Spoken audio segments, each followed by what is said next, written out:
हाय, good morning, नमस्कार. मी स्नेहा कुकदे फॅमिलीमध्ये पुन्हा एकदा तुम्हा सर्वांचं खूप सारं स्वागत करते. कशा आहात तुम्ही सर्वजण? आशा करते तुम्ही सर्वजण मस्त मजेत आणि भरपूर आनंदात असाल. बघा, सकाळी सकाळी पिऊच्या आणि माझे वाद चाललेले स्वेटरसाठी तुम्ही बघितलंच. तशी मी गेले होते मार्केटमध्ये, पण त्याचं ब्लेझर काही मिळालं नाही. सो आज त्याचं म्हणणं होतं की मला ब्लेझर नाही तर मी काहीच वेअर करून जात नाही. भरपूर लाडीगुडी लावावी लागते माहिती आहे का अशा वेळेस पिहूला. फार कमी हट्ट करतो, पण हट्टाला पेटलं ना तर मग ऐकतच नाही. आणि रागवून मारून तर कसाच ऐकत नाही माहिती आहे का. लाडीगुडी लावली तरच तो मानतो. सो त्याला बरंच लाडीगुडी लावली. आज पुन्हा मार्केटमध्ये जाऊ, घेऊन येऊ, आलं स्वेटर, असं तसं भरपूर भरपूर काही प्रॉमिस केलेत, गोष्टी सांगितल्यात, लाड केला. तेव्हा कुठं पिहू शाळेत ते जे जॅकेट घालून गेला ना ते घालून जायला तयार झाला. त्यानंतर व्हॅसलीन वगैरेही मी आता त्यांच्यासोबत देत असते, कारण आता होठ वगैरे भरपूर फाटतायत. त्यानंतर पूर्ण किचन वगैरे आवरलं. तशी आज ना मला कामांची धावपळ झालीच नाही, कारण आज अप्पेच बनवायचे होते. आणि अप्पे असले की आरोहीला भाजीपोळी तर नकोच असते. पिऊच्या स्कूलमध्ये आहे जरा की अप्पे दिले की टीचर रागवतात की त्याच्यासोबत पोळी वगैरेही पाहिजे. अप्पेला ते ॲज अ स्नॅक म्हणून गृहीत धरतात. पण आपण अप्प्यांना स्नॅक तर बोलू शकत नाही, कारण माहिती आहे का, म्हणजे मी मिक्स डाळीचे अप्पे करते. त्यामध्ये 4ही प्रकारच्या डाळी असतात, तांदूळ असतो, त्यानंतर भरपूर व्हेजिटेबल असतात. त्यामुळे एक सकस आहार किंवा सकस जेवण आपण त्याला म्हणू शकतो. पण माहीत नाही का त्याच्या स्कूलमध्ये चालत नाही. सो त्याला फक्त एक पोळी आणि पापडाचा खुळा दिला आणि सोबत अप्पे दिले. सो त्यामुळे सकाळी फारशी घाई गडबड झाली नाही. त्यानंतर सर्व आवरलं. इडलीचं तरी माहिती आहे का खूप भांडे वगैरे पडतात, त्यामुळे मला इडली करायचा भरपूर कंटाळा येतो. त्यासोबत चटणीही हवी, सांबारही हवा. पण अप्प्यांचं तसं नाही, फक्त शेंगदाण्याची चटणी केली आणि अप्पे असले की काम होऊन जातं. आणि प्रिपरेशन मी रात्रीच करून ठेवली होती, त्यामुळे सकाळी तर काही घाई गडबड झालीच नाही. त्यानंतर सर्व कामं आवरलेत आणि आता तुम्हाला दिसते आरूच्या पप्पांची किचनमध्येची लुडबुड. आज आम्हाला मार्केटमध्ये जायचं आहे, त्याला भरपूर वेळ आहे, तरीसुद्धा ते मस्त असे रेडी होऊन बसलेत आणि चाललेले त्यांच्या गप्पा गोष्टी. आणि माझं कसं आहे माहीत आहे का, म्हणजे मी ना जरा कमीच बोलायचा प्रयत्न करते. आणि म्हणजे या गोष्टीशी ना तुम्हीही रिलेट कराल. खूप छान चाललेलं असतं, पण ज्या दिवशी आपण खूप जास्त बोलतो ना, मग त्या दिवशी काहीतरी असे विषय निघतात इकडचे तिकडचे, आणि जे आपलं छानपैकी डिस्कशन चाललेलं असतं त्यामध्ये नेमकं मिठाचा खडा पडतो. काहीतरी कोणत्या तरी मुद्द्यावर आपली बाचाबाची होते आणि पुन्हा मग तिथे म्हणजे अशी ठिणगी पडते आणि काहीतरी म्हणजे कुठे ना कुठे म्हणजे आमचे मतभेद होतात. आणि मग काय, मग ठरलेलेच रुसवे फुगवे. त्यापेक्षा ना आता मी ठरवलं कमी बोलायचं. पण आरोहीचे पप्पा घरी असले ना की त्यांचं सतत कंटिन्युअसली काही ना काही विषय, काही ना काही बडबड चाललेली असते. आणि इथे मी तुम्हाला हसताना दिसते आहे, तर माझं तेच त्यांना सांगणं चाललेलं होतं, जा बाबा टी व्ही बघा, मोबाईल बघा, मला माझं काम करू द्या. पण ते घरात असले की नुसतं त्यांचं मागे मागे किंवा काही ना काही बडबड म्हणजे चाललेली असते. कधीतरी छान वाटते ती लुडबुड आणि कधीतरी ना कंटाळा येतो खरंच. आज तसंच मला कंटाळा येत होता, कारण भरपूर आमचं डिस्कशन झालं होतं, बऱ्याच गोष्टींवर बोलणं वगैरे झालेलं होतं. आणि आता ना असं ती वेळ आली होती का यानंतर काही ना काही असं होईल, म्हणजे एक विषय निघाला होता आणि त्यावर आमचं म्हणजे दोघांचं असं 36चं मत असतं, माझं अगदी विरुद्ध असतं त्यांच्या. त्यामुळे तो मुद्दा तिथेच थांबावा म्हणून मी किचनमध्ये पडून गेली, पण तरीसुद्धा तिथे ते आले. मग आमचं बऱ्याच वेळ डिस्कशन झालं. पण आज मी मनाशी पक्क ठरवलं होतं काहीही झालं तरी त्या शेवटच्या पॉईंटपर्यंत जायचं नाही. आणि त्यामुळे मी शांत राहिले, ते जे काही बोलले ते ऐकत राहिले. आणि त्यामुळे मग आजचं जे महायुद्ध होतं ते तिथेच टळलं. बघा ना, हे जास्वंदाचं प्लांट आणून मी 6 महिने झालेत. 2-3 दिवसातून एक फूल त्याला येतच येतं. पण आता यावर सुद्धा जे बग्स असतात ना, त्यांनी अटॅक केलेला आहे. आणि एक प्लांट मी या बग्समुळे गमावलेला आहे. त्यामुळे हे प्लांट मला गमवायचं नाही. त्यामुळे अगदी स्टार्टिंगपासून मी यावर लक्ष ठेवून आहे. जसे 1-2 मिलीबग मला दिसतात ना, तेव्हाच मी ते एकतर वॉशआउट करून घेते, नाहीतर मग त्या पानावर किंवा कळीवर असेल ना, ते पान किंवा कळी मग तोडूनच फेकून देते. कारण ना कितीही धुतलेत ना तर ते मिलीबग्स त्या प्लांटरमध्येच पडतात आणि नंतर पुन्हा ते झाडावर चढतात, असा माझा तरी अनुभव आहे. त्यामुळे अशा प्रकारे म्हटलं नाही, यांना आपल्याला वाढूच द्यायचं नाही. त्यामुळे ज्या पानावर दिसलं ना ते पानच मी काढून टाकते आहे. बरं चला, आज पुन्हा जायचं आहे मार्केटमध्ये. सॅटर्डेला गेली होती, मध्ये फक्त एक संडे गेला आणि आज मंडे पुन्हा जे आहे मला मार्केटमध्ये जायचं आहे आणि त्यासाठी सिंपल अशी इथे रेडी होत आहे.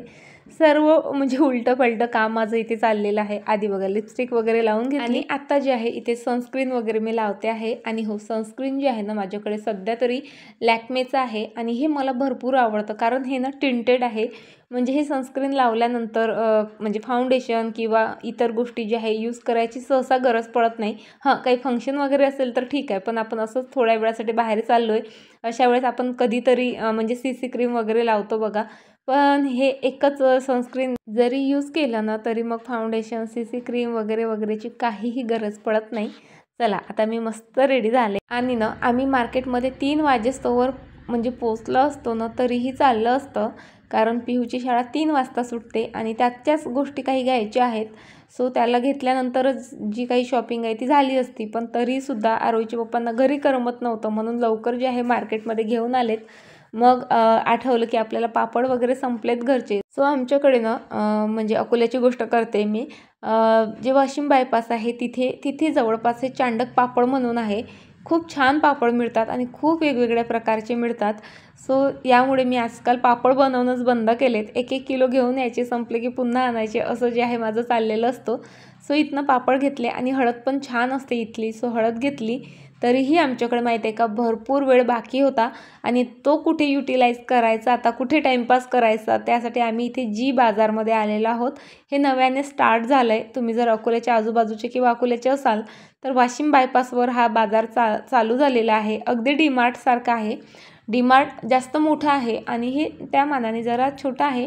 पण इथे ना मला खूप छान वाटलं येऊन, कारण बऱ्याच गोष्टी इथे खूप छान डिस्प्ले केलेल्या आहेत. त्यामुळे ना पटपट दिसतात. इथे मसाले, त्यानंतर डाळी वगैरे वगैरे सर्व खूप छान अरेंज केलेलं आहे. लगेच लक्षात येतं कुठे काय ते शोधावं लागत नाही डीमार्टसारखं. आणि हो, मला काय वाटतं बघा, तुमचंही असं मत असेल तर आधी आमच्या अकोल्यामध्ये डीमार्ट पण नव्हतं आणि अशा शॉपी पण जास्त नव्हत्या बरं का 1-2च होत्या.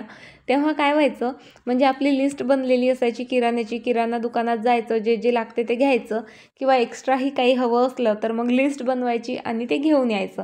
पण आता या शॉपीमुळे, या डीमार्टमुळे काय होतं, गेलं ना भरपूर गोष्टी दिसतात. मग ज्या गरजेच्या नसतात ना त्याही घेऊन येतो. बऱ्याच गोष्टींवर डिस्काउंट असतं. मग असं वाटतं अरे ठीक आहे ना, डिस्काउंट आहे, पैसे वाचतायत तर घेऊन जाऊ. बऱ्याच गोष्टी तर आपल्याकडे म्हणजे महिनाभर पुरतील अशाही असतात, पण तरी असं मन होतं की ठीक आहे ना, डिस्काउंट आहे, पुढच्या महिन्यात कामात येईल, घेऊन घेऊ दे असं करत ना नुसती ती आपली जी बास्केट असते ती भरते आणि खिसा रिकामा होतो. म्हणजे मला तरी असं वाटतं जेव्हापासून डीमार्ट वगैरे आलं आहे ना तेव्हापासून खर्च आमचा भरपूर वाढला आहे. बरं चला, इथे चष्मे भरपूर छान होते बरं का. इतकी सारे चष्मे मी ट्राय केलेत. हा चष्मा तर मला भयंकर आवडलेला आणि फक्त 150ला होता. त्यामुळे आरोहीच्या पप्पांचं चाललेलं घेऊन घे बाई, घेऊन घे. पण मी घेतला नाही आणि आता खरं सांगते मला इतका पश्चाताप येतोय ना, म्हणजे असं वाटतंय इतके फोर्स करत होते घेऊन घेतला असता तर. आणि बऱ्याचदा माझं असं होतं माहिती आहे का, एखादी गोष्टी भरपूर आवडते पण असं वाटतं नको राहू दे, आहे आपल्याकडे, कशाला विनाकारणचा खर्च, आत्ताच कुठे बाहेर तर जायचं नाही, असं तसं करत ना मी ते चष्मे घेतले नाहीत. पण खरंच आता मला खूप पश्चाताप येतोय. त्यानंतर ड्रेस तिथे भरपूर छान होते. हा ड्रेस तर मला भयंकर आवडलेला आणि फक्त 1100 प्राईस होती. कुर्तीज कलेक्शनही छान होतं. त्यानंतर पर्सचं कलेक्शनही मस्त होतं. सोबत शॉर्ट टॉप वगैरे बऱ्याचशा गोष्टी होत्या. पण भरपूर कंट्रोल केलं आणि शॉपीच्या बाहेर पडलो. की 4-5 तास शाळेत घालवल्यानंतर जेव्हा आई वडील मुलांना घ्यायला येतात तेव्हा मुलांचा आनंद काहीतरी वेगळ्या नेक्स्ट लेवलचा असतो माहिती आहे का. पण माझ्या पिहूला, आरोहीला आता ते बसने येतात ना त्यामुळे हा आनंद मिळत नाही किंवा आम्हालाही त्यांच्या चेहऱ्यावरचा तो आनंद पाहायला मिळत नाही. पण या आठवड्यात हे दुसऱ्यांदा झालं आहे. मी त्याला शाळेत अशी घ्यायला गेली त्यामुळे तो इतका म्हणजे आनंदित होता आणि त्याला पाहून मलाही खूप छान वाटलं आणि एक म्हणजे ती खंतही जाणवली की बघा सर्वांचे पॅरेंट्स असे घ्यायला येतात, मुलं किती आनंदित होतात आणि आपले मुलं बिचारे तेच ओझं घेऊन येत असतील, बसमध्ये बसत असतील, म्हणजे असे घरी यायला 1 तास लागतो. सो थोडं इथे ना माझं मनही दुखलं. पण चला, त्यानंतर पिहूची शॉपिंग केली आम्ही. त्याचं ब्लेझर घेतलं, त्यानंतर त्याला थर्मल वगैरे घेतलं आणि आता पुन्हा शू मॉलमध्ये आलेला आहोत. त्याला क्रॉप्स हवे होते पण त्याच्या पायाची साईजच नव्हती. त्याचे पाय खूप बारीक आहेत आणि खूप लांब आहेत. त्यामुळे ना नेहमीच साईजचा इश्यू होतो. पण फायनली आज त्याला हवे तसे क्रॉप्स मिळाले. मीही काही ट्राय केलेत. त्यानंतर घरी आल्यावर खरं सांगू का, इतकं क्रेविंग होत होतं ना चायचं, कारण वातावरणच तसं आहे बघा, थंड गरम. पण आता ठरवलं आहे चहा कमी करायचा. म्हणजे मी घेतच नाही, तुम्हाला माहीत आहे, पण एवढ्यात बऱ्यापैकी माझा वाढला होता. सो तोही नको म्हणून आता इथे मी दूध घ्यायला सुरुवात केलेली आहे. बाहेरून आल्यावरनं म्हणजे काहीच काम करायची इच्छा नव्हती माझी. असं वाटत होतं जाऊन आराम करू. पण आता जर अंग टाकलं असतं ना तर सर्व कामं बाकी राहिली असते. म्हणून म्हटलं चला जी काही ग्रॉसरी वगैरे घेऊन आलेलो आहोत ती सर्व आधी जी आहे जागच्या जागी ठेवते आणि घर आवरून घेते. सो इथे ना म्हणजे त्या झी बाजारमध्ये गेलो ना तिथनं आम्ही फक्त हे जवस आणि कराड वगैरे घेऊन आलेलो होतो. कारण चटण्या खूप छान बनतात त्याच्या आणि सर्वात महत्त्वाचं म्हणजे हेल्दी भरपूर असतात. आणि काही मेथी दाणेही घेऊन आले. सो त्याची पावडर वगैरे बनवून म्हटलं पाण्यात घेऊयात. आता हिवाळा स्टार्ट झाला. मेथी दाणे बऱ्यापैकी गरम असतात आणि केसांसाठीही खूप फायदेशीर असतात. शिवाय शुगर कंट्रोल करायलाही मदत करतात. म्हणून म्हटलं काही दिवस तरी मेथीदाणे कंझ्युम करणं झाले पाहिजे. आणि माहिती आहे का, एक खूप महत्त्वाचं काम खरं तर आज आम्हाला बाजारात जाऊन करायचं होतं. ते म्हणजे मिक्सरचे दोन्हीही भांडे बिघडले होते. सो आमचं असं चाललेलं की हे देऊनच देऊ आपण आणि नवीन भांडं घेऊन येऊ. पण ही गोष्ट आमच्या डोक्यातून निघून गेली आणि ते भांडे नेले ना तसे वापस घेऊन आलोत. बरं चला, आता आज ना काहीतरी नवीन शिकायचं आहे मला नेहमीच नवीन गोष्टी शिकायला ट्राय करायला आवडतात. सो असंच ना पिंटरेस्टवर सर्च करताना स्क्रोल करताना मला एक मस्त क्लॉथपासनं बनवलेलं मंगळसूत्र दिसलं आणि लगेच मग माझ्या डोक्यात की चला आपणही बनवून तर बघूयात. फर्स्ट टाईम आहे बरं का, फर्स्ट टाईम ट्राय करते आहे. कसं बनते काय बनते पुढे दाखवतेच तुम्हाला. पण त्यासाठी बघा आता इथे आपल्याला लागणार आहे कार्डबोर्डवरनं मी मस्त चंद्रकोर काढून घेतली. त्यानंतर अशा प्रकारे सर्कल वगैरे कट करून घेतलेत आणि हा ग्लू खरंच खूप उपयोगी पडतोय मला. हा ग्लू नसताना तर खरंच हे सर्व बनवायचा मी विचारही केला नसता. कारण हॉट गन आहे माझ्याकडे पण ती ना मला प्रॉपर यूजही करता येत नाही. पण हा ग्लू मात्र हॉट गन सारखाच काम करतो, त्यामुळे कामं खूप सोपी होतात. बरं, आज मी ना मस्त ज्वेलरी बनवते आहे. जे चंद्रकोरचं मंगळसूत्र असतं ना ते मी इथे ट्राय करते आहे. त्यासाठी एक काठापदराचा कापड होता माझ्याकडे, तो घेतला. तो कट करून ना जे कार्डबोर्डचे म्हणजे कटआउट्स मी काढले होते चंद्रकोर शेपचे वगैरे त्याला ते चिपकवलेत.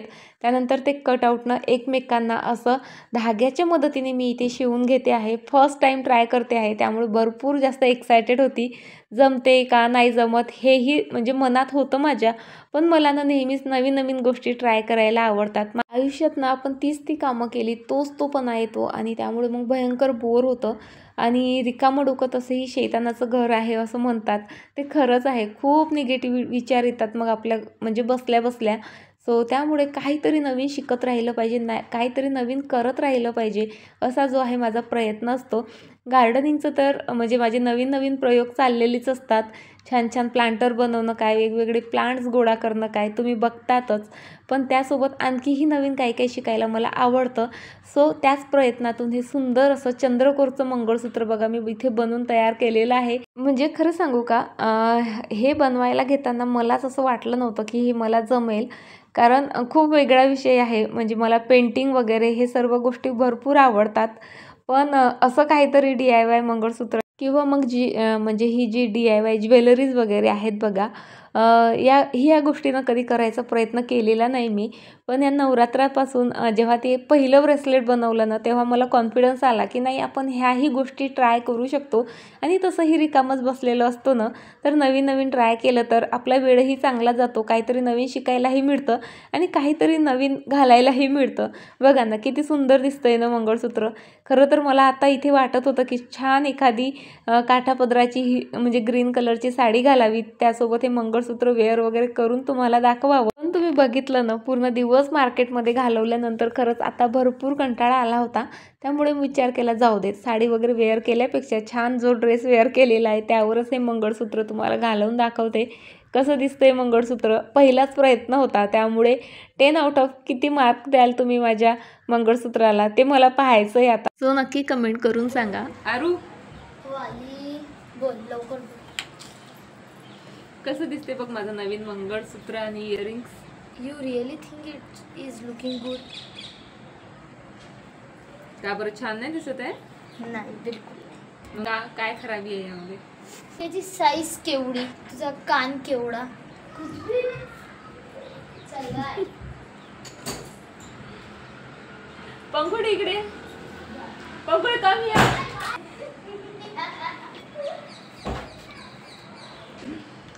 आता पंखुडी सांगेल आरोहीला तसंही काहीच वेगळं असं काही आवडत नाही. पंखुडी इकडे, ही इयरिंग्स आणि हे मंगळसूत्र सांग मला कसं दिसत आहे. एकदम मस्त. आरू शांत बस. आता मी तिचं ओपिनियन मागत आहे आणि तू तुझं ओपिनियन सांग, तिच्याकडे लक्ष देऊन. मस्त दिसत आहे. खरं सांग. हो. खूप मोठं दिसतंय का? नाही, छान दिसतंय. खरंच? हो. आरोहीला आवडलं नाही पण? छान आहे. खरं खरं सांग बाई तू. खरंच ना? खरंच खरंच. कधी नाही बोलत. खरंच. तुला वाटलं का मी हे घरी बनवलं आधी? नाही. म्हणजे तुला नाही वाटलं म्हणजे इतर कोणालाही वाटणार नाही.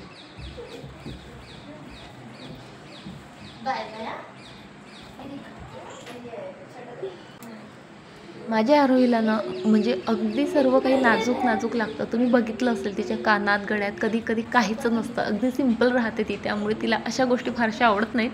पण तुम्ही मला नक्की कमेंट करून सांगा मंगळसूत्र कसं दिसतंय ते. चला बाय.